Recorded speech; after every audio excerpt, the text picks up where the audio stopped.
ఈ శని అమావాస్య రోజున దేవాలయానికి వెళ్ళలేని వారు, ప్రదక్షిణలు చేయలేని వారు, రావి చెట్టు దగ్గర, జమ్మి చెట్టు దగ్గర దీపం వెలిగించలేని వారు, ఆలయ దర్శనం చేయలేని వారికి ప్రత్యామ్నాయంగా ఏం చేయాలి అని అంటే, ఈ శని అమావాస్య రోజున ఇంట్లోనే శని దీపాన్ని వెలిగించవచ్చునండి.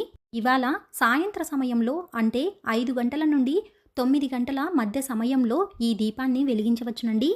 ఈ దీపాన్ని వెలిగించే ముందు శుచిగా స్నానం చేసి మన ఇంటి హాల్లో పడమర దిక్కున ఒక మట్టి ప్రమిదలో ఇంకొక మట్టి ప్రమిదను ఉంచి అందులో నువ్వుల నూనెను పోసి 8 ఒత్తులను కలిపి ఒక ఒత్తిలా తయారు చేసి ఆ దీపాన్ని పడమర దిక్కు చూసేలా వెలిగించాలండి.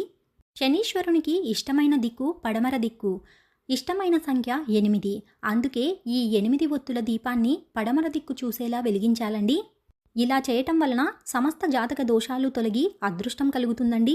సమస్త జాతక దోషాలు, అర్ధాష్టమ శని, సమస్త గ్రహ దోషాలు, పాపాలు, దరిద్రాలు అన్నీ ఈ దీపం వలన తొలగిపోతాయండి. అంతటి శక్తివంతమైన దీపం అండి ఈ 8